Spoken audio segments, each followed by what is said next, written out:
Hey guys, Charles from Halt's Boots here, and today we are looking at what is probably Nike's cheapest, but almost also best Nike leather boot, if that makes sense. So yeah, we're looking at the Nike Premier 3 today.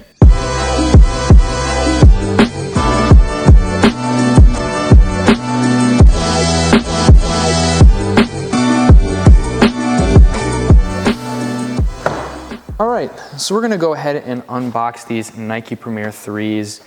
And I went with my typical 9 US there. I've had several pairs before. When I mean several pairs, I've had 2. I do have a pair of Premier 2s here that we're gonna kind of compare in a minute. And then I've worn a pair of Premier 1s, which I forgot to bring into the office today, which kind of sucks. But yeah, we're gonna go ahead and open it up. And I got this all white colorway just from a local soccer store. I just wanted to kind of get these out there, and you know, it was just what they had available. It's definitely a cool color, so I'm not complaining about that. You know, we've got this conical sole plate here, which I've always really liked about the Premiers, and I've actually played in college with a couple different guys who only wore Nike Premiers, and you know, they're a solid boot. I haven't worn the 2s, but I know they were pretty good. I think the 3s and the 2s are basically the same thing, so it's gonna be interesting to test them out. I won't be able to compare from the 2s, but what I can say is it definitely looks like there's a lot less leather, and this leather feels a lot more, I don't want to say fake, but it just doesn't feel quite as quality as the Premier 2s and the Premier 1s. So this is, I believe, going to be the last leather boot available before they go to fake leather. So I don't know if they're doing a Premier 4 with fake leather, or if they're just killing it all together, or if they're keeping it, but I don't think they are. And I mean, I guess you can count the Tiempo 9 as well, but with the Tiempo 10 dropping, I haven't seen them, I guess, officially say they're getting rid of the Premier 2, but I guess it might be too early to tell. Now, one thing you'll notice is this tag hanging here, and unlike the normal like size tags that hang off boots, this one literally just has a pair of scissors for the tongue. So if we fold the tongue up here, you can actually see there's a line to cut the tongue off, and honestly, I'm gonna do that. I'll probably just clip a couple like YouTube Shorts videos together in the next few days, and you'll see them come up, but I'm just gonna cut this because I don't really like fold over tongues, and you know, maybe I'm one of the only people who thinks that, but I've never really liked the older Predators, and I wasn't really into football back when the older Predators were there with the tongues, when Beckham started doing the tongue. You know, even the Copa Mundials I don't really like when that tongue flops around, so I'm just gonna get rid of it, and they're kind of encouraging it now. You know, you wouldn't really see too many people cut the tongue off the Premier 2s, but you did know people have done it, and there was a couple of videos on the internet of people doing it. So the fact that they did this and just kind of added the scissors is kind of cool. I like how they're like, well, if you want to mod our boots, you can. And they kind of even made them built specifically to do that.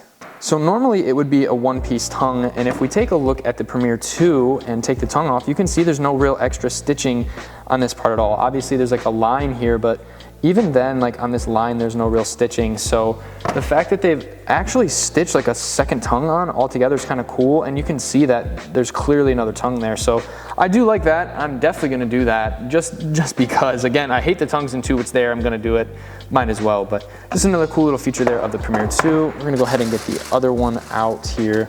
No string bag for these, you know, even though I guess you could consider this a top model, the Premier 2. Didn't have a bag, and I don't believe the Premier 1 came with a bag either. It's kind of interesting that they've also removed a chunk of the leather here and made it this synthetic material on either side. If we look at what they did with the old model, it was just extra stitching and just leather there. So I don't know why they did that, but I guess we're gonna have to see if I like that or not, or if I would have just preferred a full leather upper. And the probably short answer is I'd rather just have a full leather upper, but I'm curious to see if I'm gonna be able to feel this extra stitching here. I know with some boots where they only make like the toe box leather and it ends like here or maybe even here, I really feel the seam. So hopefully I don't feel that seam there, and it's still just as comfortable as if it would have been with the full leather like this boot here. Now the studs are a tad long. I wouldn't say they're anything crazy long, but the back studs are just a little bit here. I'm still probably gonna mostly wear these on turf like I normally do, just because of the pitches and facilities I have available to me. And I do think this will be just fine for turf. I don't think these, like all these little extra ridges on the toe here, will do anything on the, or same here with the heel. I don't think it's gonna do anything that will, you know, render them dangerous or anything like that. Another cool little detail, it's white on white, but we have the Nike and then Premier, so we have the whole Nike Premier logo there. Just another cool little thing about these boots. You know, honestly, if they would have done a complete whiteout version, I think I would have liked that even better. I'm hoping that I'll be able to clean them after I get them dirty from wearing on turf, but I probably won't be able to. And it sucks because they are a class pair, just this colorway itself. And I mean, even just a little detailing of the Nike swoosh on the bottom is pretty cool too. Now, if we compare this Soleplate to the older Soleplate, it's gonna be a little harder for you guys to see maybe, but we can see they added extra ridges. I don't know why. It's still mostly got the same like raised lip here on the edge of the Soleplate, and it still goes on either side, but they've also added these little extra toe spikes, which I really don't know why, because it doesn't seem like they'll do anything. Maybe they actually will, who knows. We have a little bit of design change, that cool little just floral design with the swoosh versus just a plain swoosh. And then on the back here, they've actually added those picks. I guess we'll call them heel picks, and there's nothing here, it's smooth. So kind of interesting about those boots. So I am gonna be interested to try this boot. You know, I wore the Premier 1, and I'm gonna say now the Premier 1 is definitely a true coaching boot. You've got the studs, you can hit some volleys if you need to, like if you're a goalkeeper coach, you can hit some passes, but they were not built to be durable in terms of cutting back and forth and shooting all the time, and they just weren't like a legit boot to play in, if that makes sense. It's more of just like a comfortable boot you can wear while coaching. If you need to hit some passes, you can. If you need to lace some stuff and have that traction, you have it there. And you know, the Premier 1s were pretty class boots as well, just the way they looked and some of the colors they came in. So I did notice when I saw a lot of my teammates wearing Premier 2s that they only had 1 or 2 pairs that they wore the whole season. So they seem to be a pretty durable boot, and I think these retail at 110 or 130. I bought this pair for 110, I want to say. Well, I bought this pair for 110. So getting a quality leather boot for $110, you know, maybe you would want to go with like a Tiempo Pro or Club, but you know, a standalone silo like this that's all leather, I just don't think you can go wrong with. So to be honest, instead of going with the takedown model, maybe you just go with, you know, if you're gonna spend like $100 something, like $110, $120 on a pair of boots, then maybe go with the Premier 3 or the Premier Silo, just because it is a quality boot and it seems like it's gonna be pretty durable. So kind of get the best out of both things with that really nice leather, nice-ish leather, and you know, durability. You can't go wrong there. But that's all I have for you guys. I'm gonna go ahead and over the next week or two wear these boots, get a good feel for them. I am gonna cut the tongue, so maybe I'll add it as a transition in between here if I make some content out of it or something, and you'll kind of just get to see that process. Maybe you'll see it outside this video, I don't know, but the next time you see me reviewing these boots, they're not gonna have this tongue, so.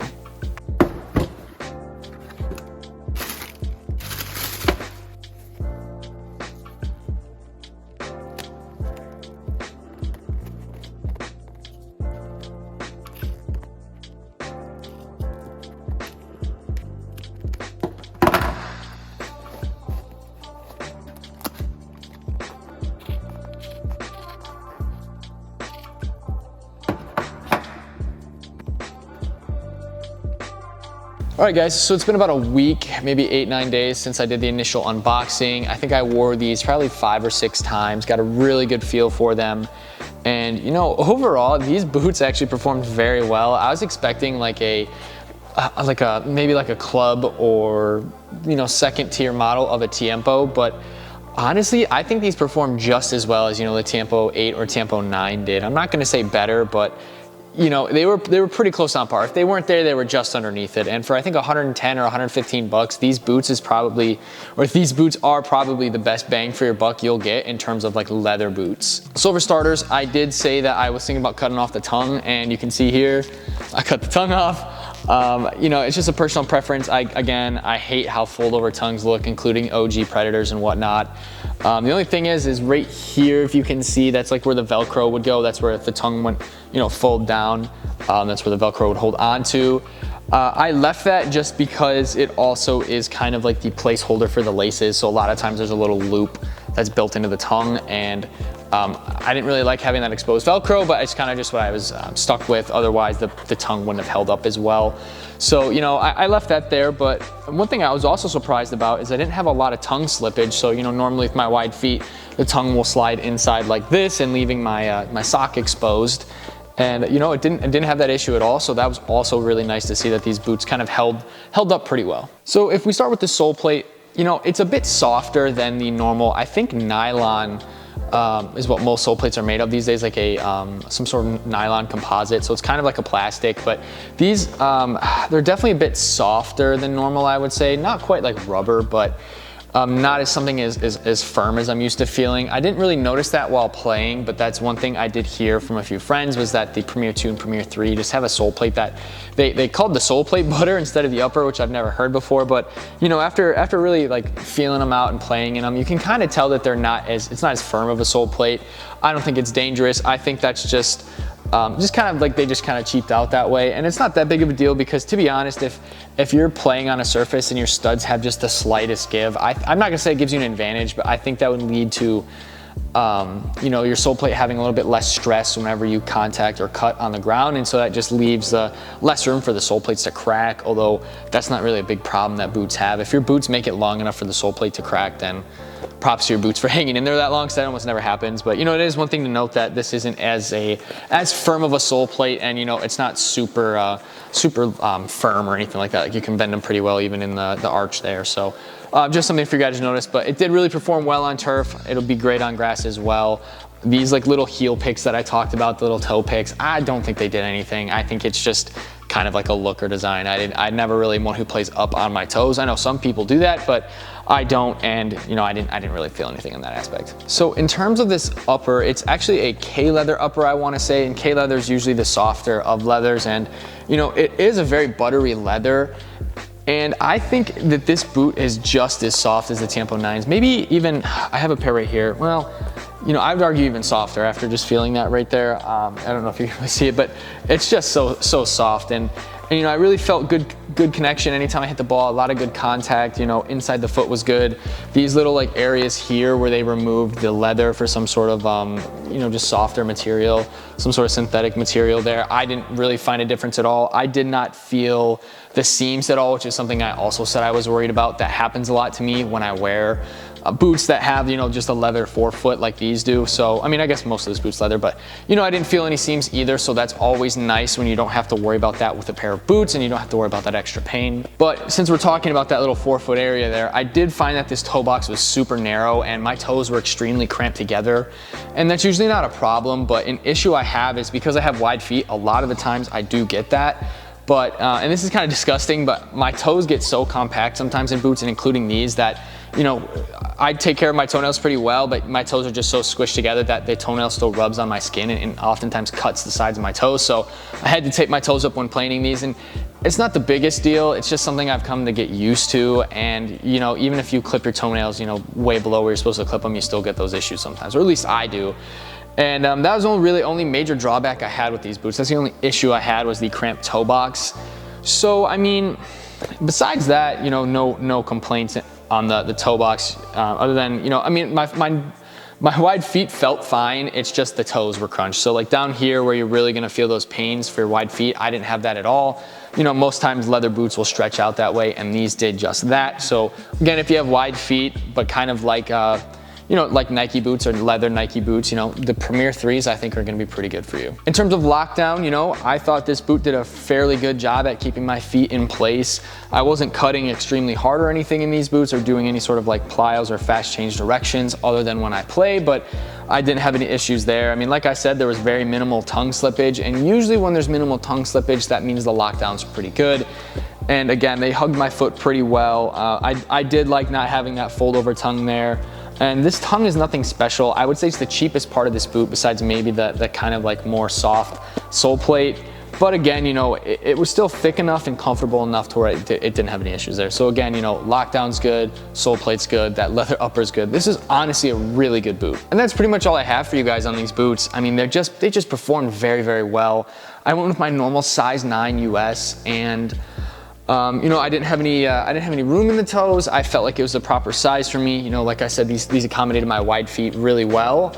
And you know, yeah, I would say get your normal size. If whatever you're wearing a Nike Tiempo, if you're a Tiempo guy, you know, you'll be fine in these. And again, I suggest, you know, if you're someone who loves the Tiempo, maybe try this boot as well, because I think this gives such similar Tiempo vibes. Like if you were to see this from the side, like that looks just like a Tiempo. It almost looks like the made in Italy Tiempo, you know, with this color scheme and the blue swoosh. And you know, once you cut the tongue, I really don't see many issues from this. So I think what I actually might do is get the club version of the Tiempo 9 and compare these and a few other, you know, mid-tier leather boots, and just see kind of like what's the best, cheapest leather boot, if that makes sense, just so I can test them all. But you know, I was really surprised by these, and I honestly think this might be a boot I'll throw in my rotation. But my rotation's been all over the place lately anyways, just because I've been testing so many pairs, and the only boots I'm consistently wearing are my 11 Pros, and that's only when I'm playing games. So, you know, nothing's really getting rotated right now. They're just getting worn, kind of destroyed a bit, and then put on the shelf back here or somewhere else on the boot wall. So, you know, but other than that, again, super high regards for this boot. I'm honestly gonna give it, I'm gonna go with like just a solid 8 out of 10. You know, for $110, if you're someone who likes leather football boots, but you don't want to spend $250, $350 for like a Mizuno, and you know, maybe you're just someone who doesn't care that much about what they spend on boots, but they want a comfortable boot, you know, this is gonna be your option here. And I know I said it's like a budget boot, but if I was suggesting somebody to buy leather football boots and they didn't really care about price, this boot would still come up, because I don't want people to think like, oh, that guy's wearing Premiers, he might just be balling on a budget. Like, no, like the Premier 3s are like a legitimate boot. And again, a solid 8 out of 10 for these. If I you know, if I only had 120 bucks, 110 bucks to spend, this is probably gonna be the boot I'm gonna go with, just because I love my leather boots. So yeah, that's pretty much all I have for you guys today. And so with that being said, guys, let me know your thoughts on the Premier 2s. I know it's kind of a split opinion for some people, where they'd rather just throw out another extra 100, 120 and get the Elite, you know, Nike Tiempo Elite. But you know, for me, I think this might almost edge the Tiempo. Would I wear these over a Tiempo?